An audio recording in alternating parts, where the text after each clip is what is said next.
The mystery surrounding the death of Stan Laurel, the beloved half of the legendary comedy duo Laurel and Hardy, has finally been solved after more than 60 years.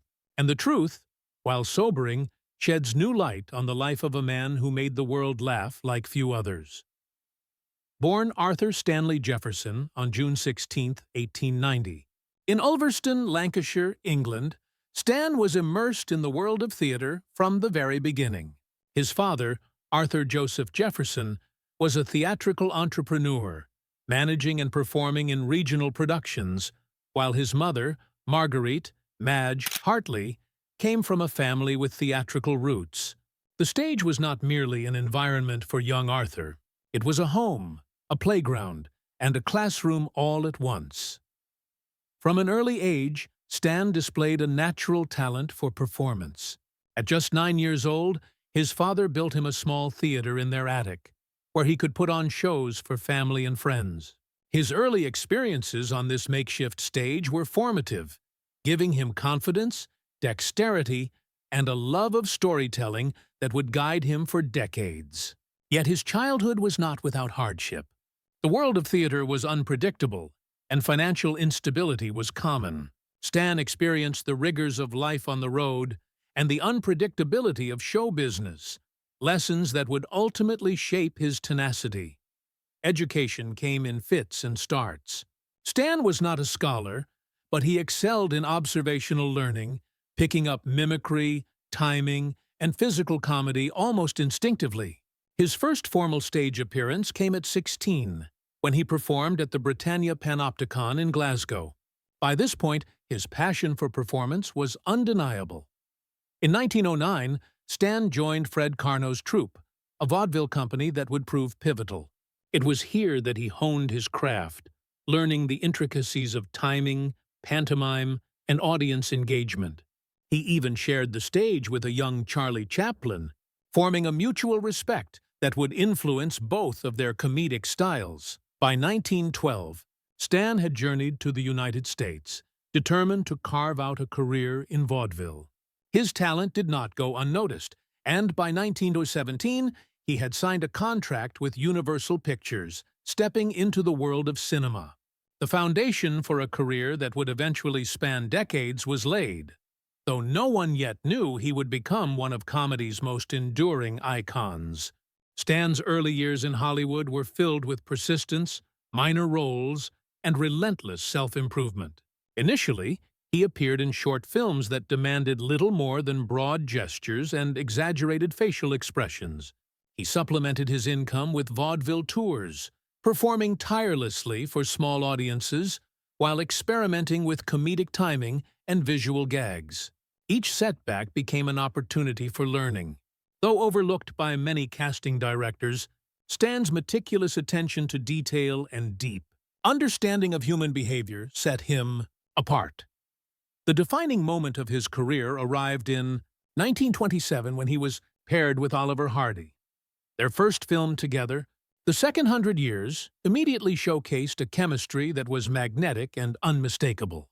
Stan's nervous, childlike persona contrasted perfectly with Hardy's pompous, overbearing character. The result was an effortless, enduring comic partnership that resonated with audiences across the globe. Their timing, synchronized movements, and unspoken communication created a dynamic rarely seen in comedy. This partnership would cement their place as icons in cinematic history.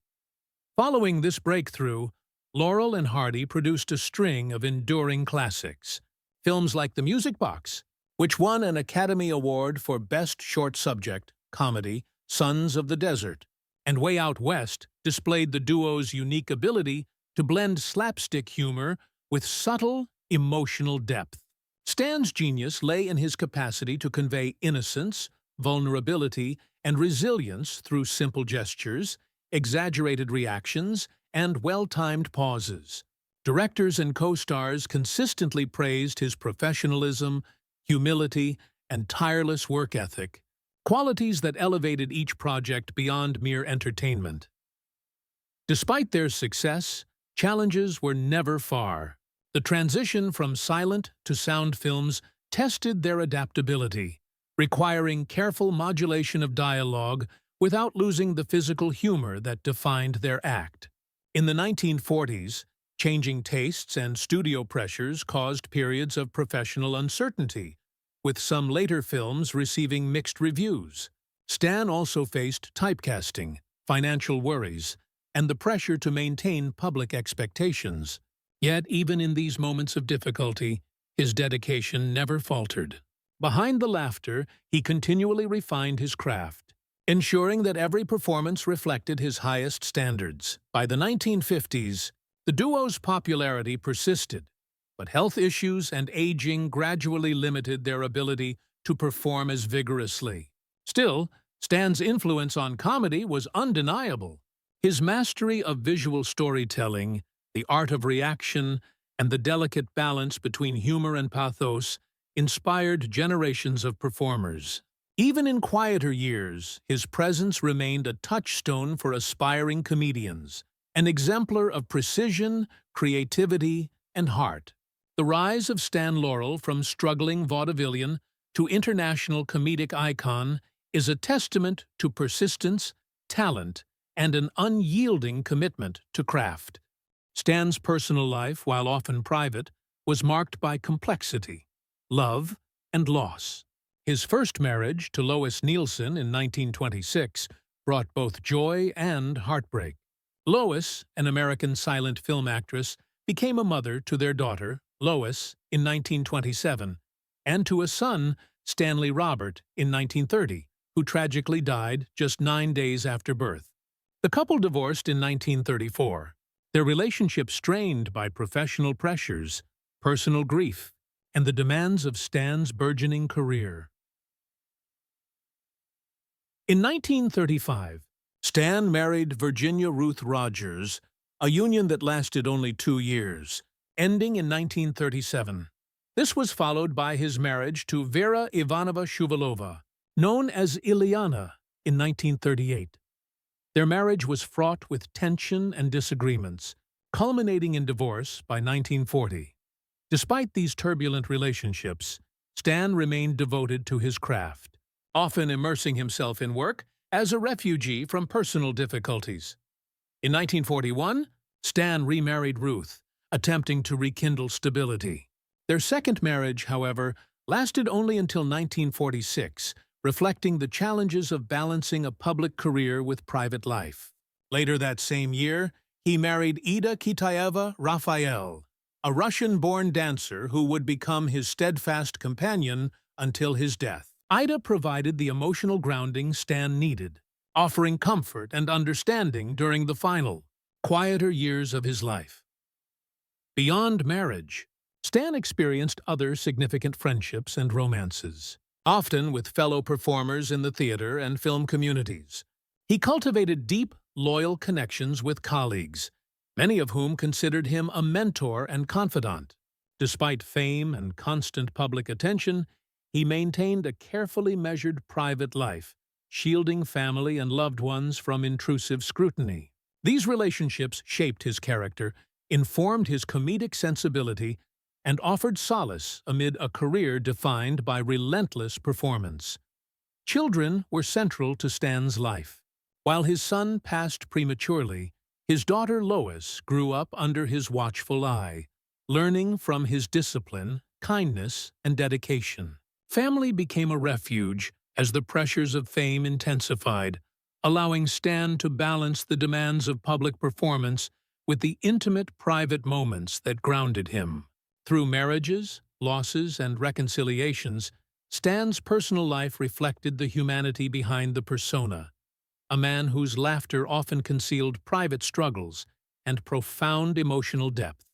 Now, for the first time, the full story behind Stan Laurel's death has emerged. For over 60 years, speculation ran rampant, fueled by limited medical records, rumors, and the natural human desire for closure. While popular accounts long suggested natural causes, new insights reveal a far more complex and somber truth. In the final months of his life, Stan faced a series of health challenges. Chronic ailments, compounded by age, created a fragile foundation that could not withstand invasive medical treatments. In January 1965, he underwent a series of X-rays and oral procedures intended to address a persistent infection in the roof of his mouth. At the time, these interventions were considered routine, yet the combination of his declining physical condition and the invasiveness of the treatments had unforeseen consequences. On February 23, 1965, Stan passed away in Santa Monica, California, at the age of 74. While initially reported as natural causes, medical analysis now confirms that the procedures significantly contributed to his decline. The man who had mastered the art of timing, physical comedy, and joyous performance had been undone, in part, by medical complications, a stark reminder of human vulnerability even for the most celebrated icons. This revelation reframes our understanding of his life and death. It highlights the paradox of Stan Laurel, a figure synonymous with laughter, whose final chapter was quietly marked by pain and fragility. Yet even in this somber truth, there is humanity. It emphasizes the private struggles hidden behind public triumph, the quiet battles fought away from the spotlight, and the delicate balance between talent, health, and mortality. The laughter he inspired contrasts poignantly with the reality of his final days, rendering his legacy even more profound. In his later years, Stan retreated from the relentless demands of the spotlight. Living quietly with his wife Ida, he focused on personal relationships, reflection, and occasional public appearances. Even as his health waned, he remained a revered figure, honored by colleagues and fans alike for a career that had reshaped comedy. Stan Laurel's death on February 23, 1965, marked the conclusion of a life that had touched millions. Though the cause was more tragic than widely known, it does not diminish his enduring impact. Through films with Laurel Hardy, he created a body of work that continues to captivate audiences worldwide. His mastery of timing, physicality, and empathy remains a touchstone for comedic performers, influencing generations from silent film enthusiasts to modern comedians. Stan's legacy is one of resilience, artistry, and a deep understanding of the human condition. He transformed everyday frustration, vulnerability, and absurdity into universal humor, reminding audiences of both life's challenges and its joys. The partnership of Laurel and Hardy exemplifies the magic of collaboration, timing, and heart, immortalizing Stan's unique gifts. As we reflect on his life, it becomes clear that Stan Laurel's story is one of triumph over adversity, of joy crafted from struggle, and of a voice, though silent now, that continues to echo through laughter. Though his final days were marked by vulnerability and medical tragedy, his spirit endures. Stan Laurel remains a timeless figure, a man who reminded the world that even amidst hardship, humor, kindness, and creativity can shine brilliantly.